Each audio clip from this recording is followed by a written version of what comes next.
building here was donated by Dewey Levi. He owns most of the properties in the back. He donated it for the fire station, but he also said that we could use it for a community center and other related uses, as long as it directly benefits the residents of Paulden. And we've known the restrictions, and we've tried to stick with the restrictions, so that's why we want it to stay a community center. Yes, it's not a fire station anymore, but we want to stay in the community center. Okay?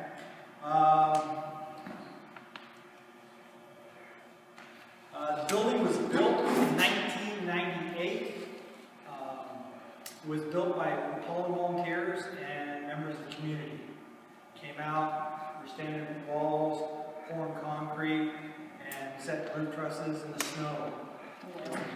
Pretty much dead of winter when we were doing the building. So, and the funding came from NACOG, Northern Arizona Council of Governments. It was a $40,000 grant that was given to us. For the $40,000, we got a pretty nice building. We stayed within that $40,000. But most, it bought the materials, and all the labor was donated. All the time, labor was donated. Before we got the building built, the county wanted a special use permit. This is zoned residential, so we need a special use permit to have a fire station for the property. When we did it, we got it done as a fire station, which I think was a business occupancy, is what it came out as. Now that it is strictly a community center, it needs to be an assembly occupancy, is what it's called, under the code, building code. So that's why we're here doing this process today, because we're trying to change our designation to an A3 assembly building. It comes with certain requirements, and since we're changing it, now we have to go back to the county and resubmit all permits all over again. One of the requirements is that we have this meeting to tell you what's going on, to tell the local neighbors what's going on. So if they have any comments, have any objections to anything that's happening, they can come in and say they have a problem. As a fire department, we stopped responding to calls in 2006. Chino Valley came out here, started servicing the area more. We actually blew up an engine in one of our fire trucks at that time, so we were down to one truck, and we were pretty much no money to come up and fix the other one.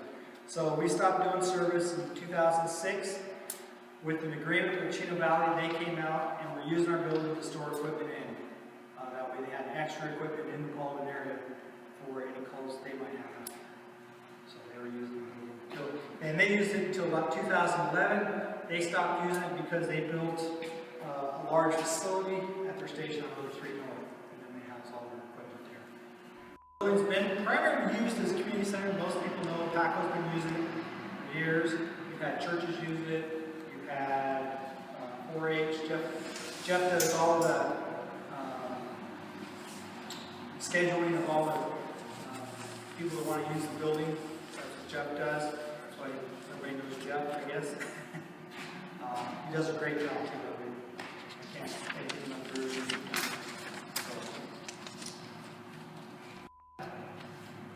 What the building is used for this time. I don't think if there was anything else.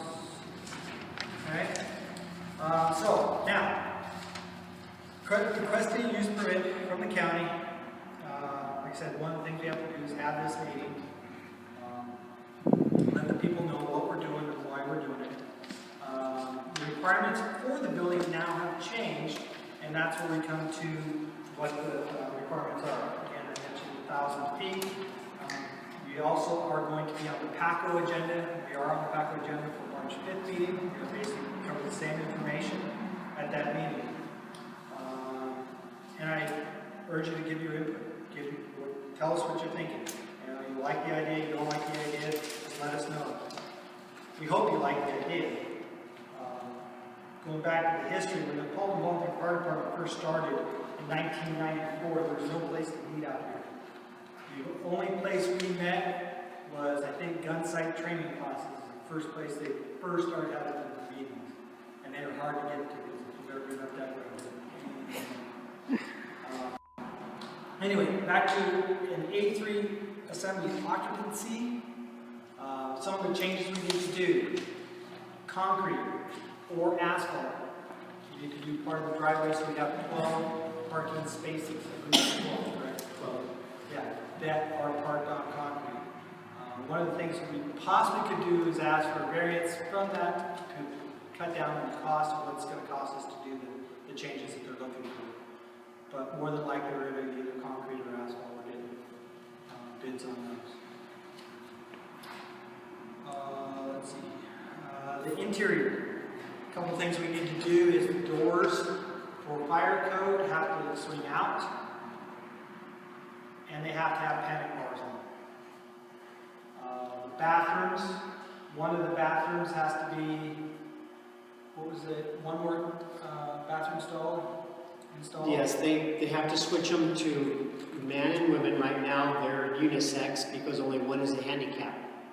So we have to have now a men's and a women's, and the women's, because of the number of occupancy that the square footage requires per person, the women's bathroom may need to have an additional stall, an additional toilet added. The men's may need the urinal installed that has been pre-plumbed since day one. So those are a couple other things for handicap.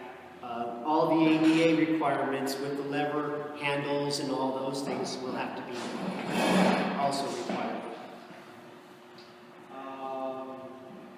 Oh, and the big one is our walls here. They're calling this an A3, but with a B3. So they're calling it a mixed occupancy, which requires us to put 5/8 drywall, 2 sheets of 5/8 drywall on the walls, all the way to the ceiling, the walls on the inside and the ceiling on the inside, and the walls on against this wall, so they're not the back walls, but this wall. So that means we're going to have to come along and add 2 sheets of 5/8 drywall. The walls are already here, they're giving us credit for, so we only have to put 1 sheet where there's already drywall. So those are the things we have to do interior-wise that they're asking us to do. The building is for the community of Paulden. It's used by them. We get money from a tower that supports the building. We don't ask for any money. All we ask for is proof of insurance. The big question is, why do we keep asking for proof of insurance? We had a situation where someone fell, tried to bill our insurance for about $250,000. And it came to our insurance when we were actually letting the building be used by someone else. So that pretty much, after learning that information from our insurance company, that we need to have riders for anybody using the building has that proof of insurance. So that's why we keep that one there. Do a risk assessment, and that was a requirement in order to keep the insurance.